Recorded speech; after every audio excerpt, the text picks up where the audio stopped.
தமிழ் சொந்தங்கள் அனைவருக்கும் வணக்கங்கள். தமிழகத்தில் மும்மொழி கொள்கை என்பது நடைமுறைப்படுத்தப்பட வேண்டும் என்பது இங்கு இருக்கின்ற தமிழ் சொந்தங்களும் தமிழ் சமூக ஆர்வலர்களும் அரசியல்வாதிகளும் தெரிந்து புரிந்து கொண்டு செயல்பட வேண்டும் என்பது எங்களுடைய அன்பான வேண்டுகோள். இன்னும் எத்தனை வருடங்கள் இந்த தமிழ்குடி மக்களை தமிழ் என்று சொல்லி அரசியல் பிழைப்பு நடத்தி கொண்டிருப்பீர்கள்? அன்பார்ந்த சொந்தங்களே, இந்த அரசியல்வாதிகளை நம்பி நாம் ஏமாந்தது போதும், நம்முடைய பிள்ளைகளுடைய வாழ்க்கை பொருளாதாரத்தை அழித்தது போதும். இனிமையாவது நாம் எச்சரிக்கையாக இருக்க வேண்டும். இந்த அரசியல்வாதிகள் பிழைப்பு நடத்துவதற்காக தமிழ் என்று சொல்லி நம்மளை குண்டிச்சொட்டிக்குள் குதிரை ஓட்ட கற்றுக் கொடுத்து கொண்டிருக்கிறார்கள். இவர்களை நம்பினால் நம்முடைய பிள்ளைகளுடைய வருங்காலம் அழிய நேரிடும். அதனால் இந்த தமிழகத்தின் மும்மொழி கொள்கை நடைமுறைப்படுத்தப்பட்டால் இன்று லட்சக்கணக்கான இளைஞர்கள் வேலை வாய்ப்பு இல்லாமல் துடித்து கொண்டிருக்கிறார்கள், அலைந்து கொண்டிருக்கிறார்கள். அவர்களுக்கு புரியும் மும்மொழி கொள்கை அவசியம் என்பது. லட்சக்கணக்கான சொந்தங்கள் தன்னுடைய குடும்பங்களை விட்டு வெளிநாட்டில் வேலை செய்து கொண்டிருக்கின்ற அந்த சொந்தங்களுக்கு புரியும் மும்மொழி கொள்கை எவ்வளவு அவசியம் என்பது.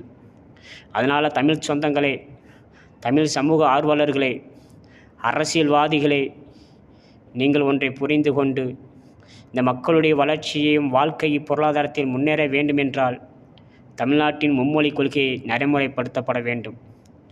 நடைமுறைப்படுத்திவிட்டால் இன்றைக்கி இந்தியா ஃபுல்லாக லட்சக்கணக்கான வேலைவாய்ப்புகள் இருந்தும் அதை தொட முடியாத ஒரு நிலையில் நாம் இருந்து கொண்டிருக்கின்றோம். அதனால் மும்மொழி கொள்கை இந்த மண்ணில் நடைமுறைப்படுத்தவிட்டால் இந்தியாவில் இருக்கின்ற அனைத்து மாநிலங்களிலும் நம்முடைய இளைஞர்கள் வாழ்க்கை ரீதியாகவும் பொருளாதார ரீதியாகவும் வளர்ச்சி ரீதியாக முன்னேற முடியும்.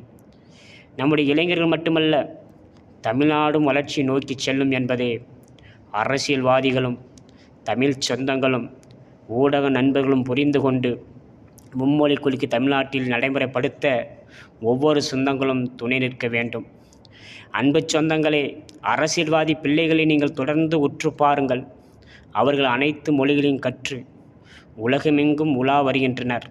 ஆனால் நம்முடைய பிள்ளைகளோ தமிழ் கற்று தமிழ்நாட்டை விற்று பிற மாநிலங்களுக்கு செல்ல முடியாத, வாழ்க்கையில் முன்னேற முடியாமல், பொருளாதாரத்தில் வளர்ச்சி அடைய முடியாமல், இந்தியாவில் வேலைவாய்ப்புகள் இருந்தும் அதை பயன்படுத்த முடியாத ஒரு அவல நிலையில் நாம் இருந்து கொண்டிருக்கின்றோம்.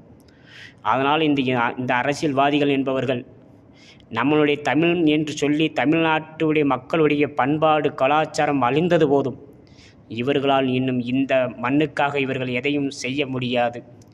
இவர்கள் நம்மளை பொருளாதார ரீதியாக வாழ்க்கை ரீதியாக முடக்கக்கூடிய நபர்கள். இவர்கள் அரசியல் சோகத்துக்காக, பதவி சோகத்துக்காக நம்மளை அடமான வைக்கக்கூடியவர்கள். இவர்களை நம்பி ஏமாந்தது போதும். இனிமையாவது நம்மளுடைய அன்பு சொந்தங்கள் புரிந்து கொண்டு தமிழ்நாட்டில் மும்மொழி கொள்கையை நடைமுறைப்படுத்த அனைத்து சொந்தங்களும் முன்வர வேண்டும். அதுவே நமக்கான பிள்ளைகளுக்கான வளர்ச்சிக்கும் பொருளாதாரத்திற்கும் உறுதுணையாக இருக்கும் என்பதை இந்த நேரத்தில் தெரியப்படுத்தி கொண்டு அனைத்து சொந்தங்களும் துணை நிற்க வேண்டும் என்று அன்போடு கேட்டுக்கொண்டு மற்றொரு காணொளியில் சந்திப்போம். நன்றி. லைக் பண்ணுங்கள், ஷேர் பண்ணுங்கள்.